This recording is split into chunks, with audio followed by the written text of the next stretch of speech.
Meanwhile, in 2022, the loneliest man in the world died after living alone for 26 years. Now, he was a tribesman. He lived in the Amazon jungle.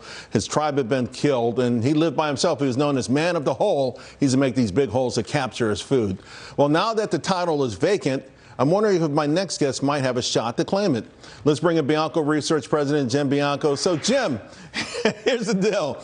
In the most recent Bank of America Fund Survey, a gigantic leap in those folks who see a hard landing and a sharp decline in those who are seeing no landing. It's infinitesimal. You were in that camp for a while, almost by yourself. Where are you now? Are you still in that camp?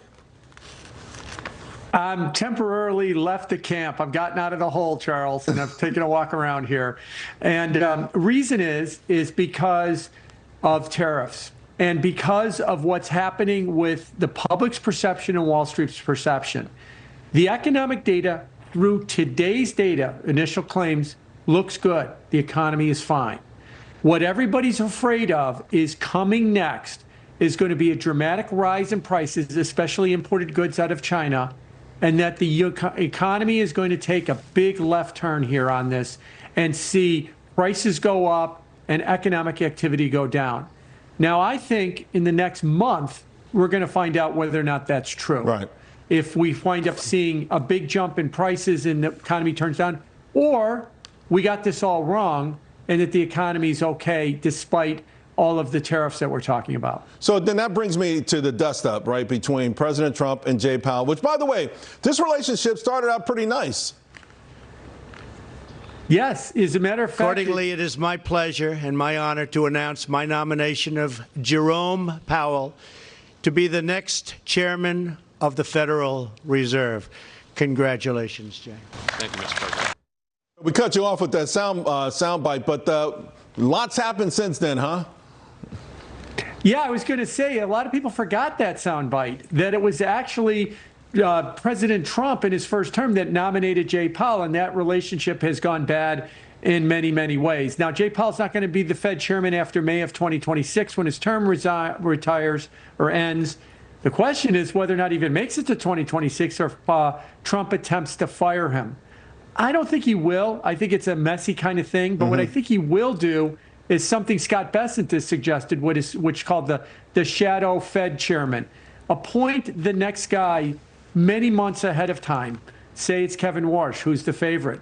And then let him come on shows like yours and armchair quarterback everything that Jay Powell is doing to kind of undermine Powell. I think that's a more likely scenario if they wind up doing something like that, as opposed to the messiness of trying to fire the Federal Reserve chairman. Yeah, I think that's a great point. You know, in 2019, former New York Fed President Bill Dudley wrote this op-ed, it was in Bloomberg, about the Fed not even playing along with Trump and those Trump tariffs. And, you know, after that, I didn't really realize how much animosity Dudley had toward Trump. I would even say hatred, to be quite frank with you. So is it naive for us to think that personal animus can't sway the Federal Reserve? I mean, we like to think of these folks as beyond everything, but they're not, right? They're human after all. Oh, absolutely. They are human. And we also know that, you know, the overwhelming those that have committed to campaigns have gone to Democrats as well. And Bill Dudley doesn't even try and hide his, personal hatred for Donald Trump as well. And that's why he wrote that piece in 2019, literally saying the Federal Reserve should use its power to try and prevent Trump from winning the election in 2020. And if that required creating a recession, then that's what we would need to do. The problem we have right now is the Fed cut rates in September before the election. They went 50 basis points. And after the election, now that the economy looks like it might be turning down, they're talking about not cutting rates. I can make you a case that both of those were valid from an economic standpoint.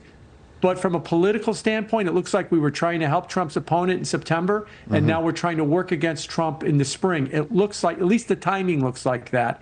And that's really what the Fed's got to do a better job of explaining, and they're not doing that at all. Yeah, it is really a bad look. Jim, thank you so much, my friend. All right, folks, when we come back, investors